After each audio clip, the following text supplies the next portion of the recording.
Was you doing it before it was grime? Yeah. So what, West London, what's the scene like in West London back then? The thing about it is, like, I'm just one of them youths, innit? Like, that used to...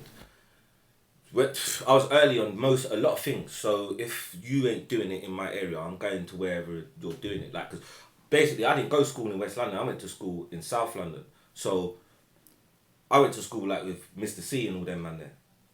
Like, Carlton from Delight FM. Yeah, before me. Right? Yeah. So, my musical influence is like, you see South London, they're very forward.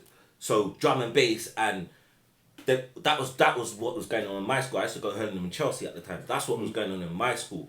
So, when I come back to West London, at the time, because what radio station came? Transmission 1 was the local radio station, and it was in Ladbroke Grove. But at the time I was going to school, it had just started, but there was bigger things in South London, and all my friends were MCing in school and that. I wasn't really MCing, but I was just around them. So I was coming back to the ends, and I was like, right, these men they're not really on that. Like, my friends were just on like making money and just buying guns and just making more money. They weren't really on spending money or going out, and they were just on stacking, and it got a bit boring. So I linked a couple of friends. Like, I kept contact with a couple of friends.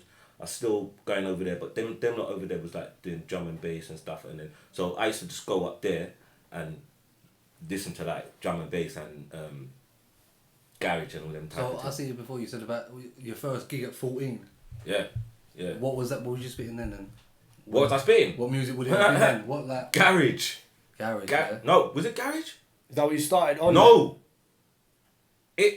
Right, so you see Sidewinder, yeah? Sidewinder used to be called License to Rave. Let's do this because, we was... Right?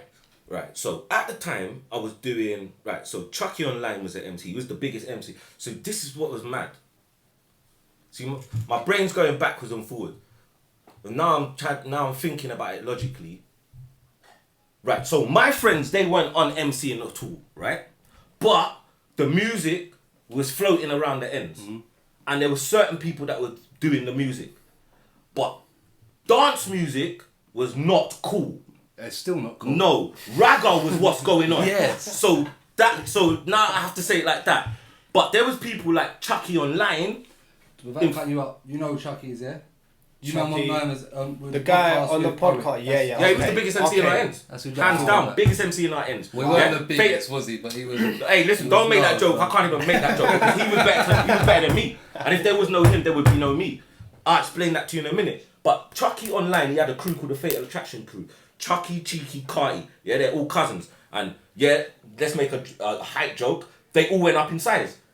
Chucky, Cheeky, and Carty. They went up in size. Fatal Attraction Crew. Yeah? I've seen the video of Chucky. Is that now, like the Ali Pally type stuff? Right? So cool. there was a rave called Bigger Fish. And there was another couple rave, Education and Dance. Yeah? Now, they used to smash these raves over until they had a clash with Dynasty Crew. And then that's what I think. They had a clash with Dynasty Crew, which is Marcy Phonics, Hitman Tigger, Speedy Rex, and Hyper Finn. After that clash, there was no more Fatal Attraction Crew. Yeah. So Huh? What happened? What do you mean, no more? They clashed, like they just did, I don't know what it was. So how does Chucky help you to build your... Alright, so because I used to do all these little education and dances and all that, I used to be like, I'm still the same way, like the lone soldier used to just come with my couple man them and just take the mic and just mash up the whole dance. No one even used to realise, still till now probably people think, how does he do that? Like I just got mad confidence. I think I'm in a ragga dance and I'm Ninja Man now, like, and everybody else is just Philly. So I'm coming to do my thing, and for some reason I think it alliterates in the energy. Like the people, whether they know my lyrics or not, they understand the vibe I'm coming across, which is dancehall, and they generally more time act in a dancehall way. Do you think that's like a northwest thing? A lot of men had that kind of thing over there. Like, even now, like the MCs and that there. Not even, because there's ragga style MCs everywhere. Like Stevie Hyper D, all these people, alright, he was some Southwest, but there's not really no South in West or West in South. You know what I'm saying, innit? Like, they're all individual places.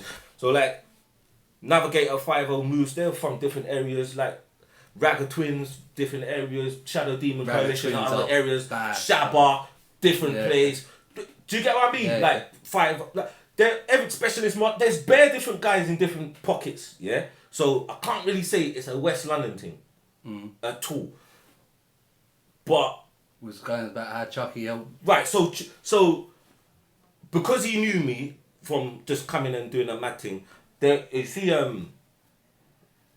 right, so the first station I went on ever was Freak FM with DJ Charmsy, who turned out to be Black Ops, Johnny Cash and them now. Oh no, right? Johnny Cash, yeah. He was the youngest guy. So, okay, how did this happen now? So, that's how it happened. So, I followed Charmsy to Freak FM. I just wanted to be Heartless Crew. I don't know why. I still want to be Heartless Crew. Why would you? Yeah, I still want to be Heartless Crew till now. Yeah, I just wanted to be Bushkin, Mighty Mo, Fonty, and Evil Kid, all mixed up into one bread. Like, there was another guy in Heartless Crew that everyone don't remember. Who's the other guy? But I sound mad when I say this to people. There was a guy called Evil Kid, and he was 9. Yeah. But he's like that you who was in Endos. Remember the one who used to just come out and just say two words? Yeah. But go on, what are you saying?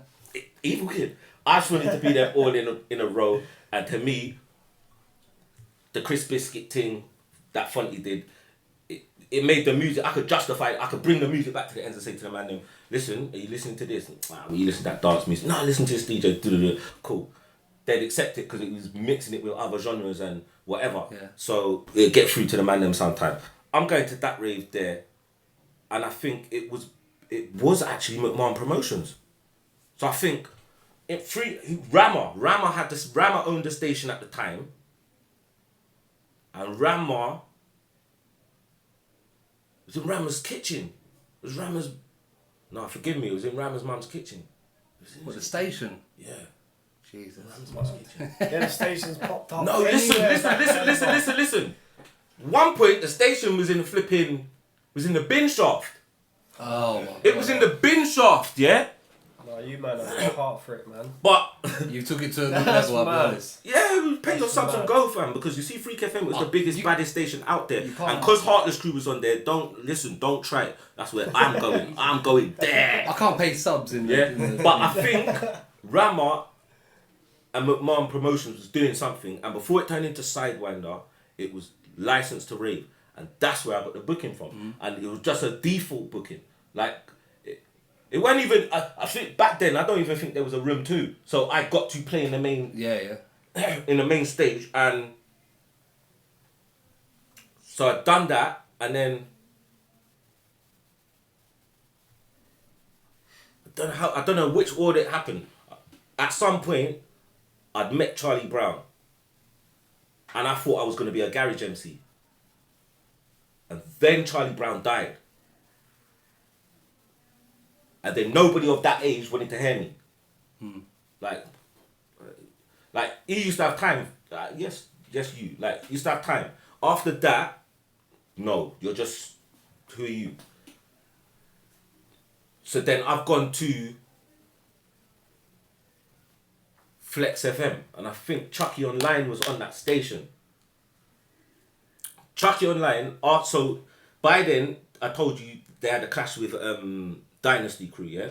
There was no more Fatal Attraction Crew. Yeah, the rest of the man, their heart just went. They weren't on it no more. But Chucky Online, like I told you, he was the nice MC in the ends. Yeah, he was getting sing-alongs before I even knew what sing-alongs were. Like big MC, like he was getting sing-alongs like MC Viper these times now. Yeah, him and another MC called Hyperactive. They was on Flex FM. Yeah, and these times now, I don't know what happened, but I couldn't go on Freak FM no more. And I think I was going between Raw Mission or These Raw stations, FM. Like proper, like, as in like crews in a way, innit? The way man joins the stations now, innit? Right. Yeah, and you pay your subs, and then... Yeah. See, this is how it used to work back in the days, yeah? It's not an idiot thing. You go to the station, you do whatever shift they tell you got to do. Yeah. When you come in, usually start entry level graveyard shift, yeah? You still pay your subs. Don't matter, right? But what happens is you got to keep the vibes. It don't matter what time it is. This is where I learned to be so hyped from. If it's 4 o'clock, I've got sex at 4 o'clock in the morning and then done ED at times, 4 till 6 and all them stupid things. And then next one is the morning brains coming. Yeah. But you've got to act, yeah, and put yourself in a frame of mind like, right, you've got all the listeners, you're the top boy on the station, mad. you're getting all the reloads, and you've got to tell all your brethren, right, I'm on the station, phone me up. So when you're on the station at 4 o'clock, you're emceeing your heart out. Jackham, right, whatever the word was at the time, because I got that from DWE. So even though my name's Jackham, I got that from DWE. Do you understand? So at the time it wasn't Jackham, it was Wheel Up, come again, or whatever it was. But you gotta act like there's the bag of it at first. No one's phoning the phone. Yeah. No one don't care. No one's phoning. Who's up at that time? But then someone hears about it. Right? Did you hear that MC? Yeah. Is there any listeners though at the time? I never had no listeners. Me and Charmsy never had no listeners.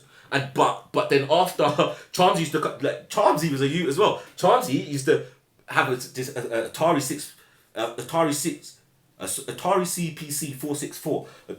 Charmsy had an Atari CPC 464 that used to load up tapes and sit there for 10 hours waiting for a little couple of loops to download or some rubbish like that. So excited. Right? Yeah. Charmsy, all them old Black Ops tunes that used to hear, that DJ Charmsy, he made them on that. Like, but he was a you, but the only you cutting dubs. So me and Charmsy's cutting dubs, and bigger DJs are hearing the dubs and saying, right, what can I get that dub off Charmsy? So he's bring older and current DJs to listen to our show and step at 4 o'clock. Right, they're out there playing some bad dubs.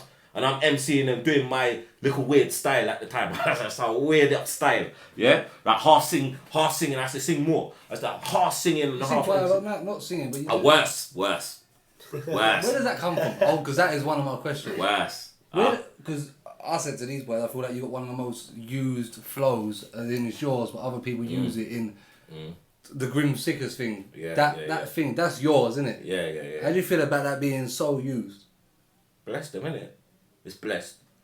Do you know what, right? It used to bug me because man are doing it and they're not saying, right, you know what, Jack inspired me, or that's my guy, that's my brethren, and right. But you know what, yeah? Do you know what happened, yeah? Like, people just try to wind me up about it and all that. They know they just want to get a reaction. But what happened is Jammer decided to use it, yeah? And someone said some stupidness to him and he was like, right, what are you talking about? Like, Jack knows, like, we talking about, like, because that's my guy, innit, from Nasty Crew.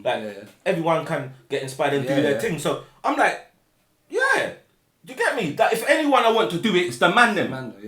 Not just some stray guy from wherever. So when he kind of like said, bruh, no, that's Jack's thing. Don't try and pattern it on the next man. That's Jack's thing. Right. When he done that, I said to myself, you know what? Yeah, man, that's all I ever wanted to see someone on the public platform say, right, that's rather than it come out my mouth so I sound crazy and like a hater. You see it? So once someone gives you acknowledgement for something, you're like, yeah, man, make the world take that, fam. Make the world and the whole bare. I see one on the POW, you know the POW tune? Yeah. I don't want to bring arms out. Yeah. So the demon. Like, yeah. What about him taking your thing? Do you know what? That's one of my conspiracy theories, and I said it to Demon back in the day. Demon, it's like, nah. But if a man's telling you no, he didn't. Okay, so he's told you no, he didn't. Nah, he said to me, yeah, but it's like, yeah, but he's got the thing. He said, yeah, but my one went like that, and your one went like that. Listen, if a man says that, then a man says that, innit? Yeah, if he's made a case. If a man said that, and you know what? To be fair, like, we was all in the same crew. Yeah. Like, we're all in the same... Not at the time, but if I really had a problem with it, he would have never been in the same crew at me at any point in life. Like, Grime was so young that there wasn't that many flows. And you know what used to happen? What my problem was, why I didn't elevate early, is because everybody used to come to the set, right? And say the same bar every single set, no matter what. Now, you see how you said, right, the man said to you, right, you got to have different bars. I thought that was standard. I thought me and Stormy used to write a new bar and think, right, if you don't have a new bar, you're gonna look like an idiot to the listeners. The listeners don't care. Man treating it like a sport, man, had to stay on. The listeners don't care. So I'm coming.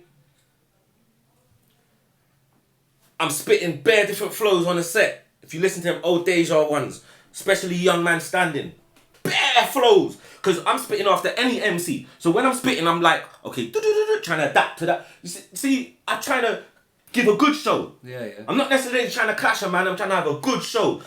So if Armours come before me, I'm going to come with a lower bass tone or a something to complement his style. Or tactical one. Yeah, if Stormin comes before me, I know them days there I had to come with like a rhyming pattern that told a story. Like, don't chat rubbish. You have to come with something because Stormy's going to be telling you about back in the days and like you get me. He's going to be saying some real deep, like you get me. Like so, I had to learn how to think because I was on my own for a long time before I joined the crew.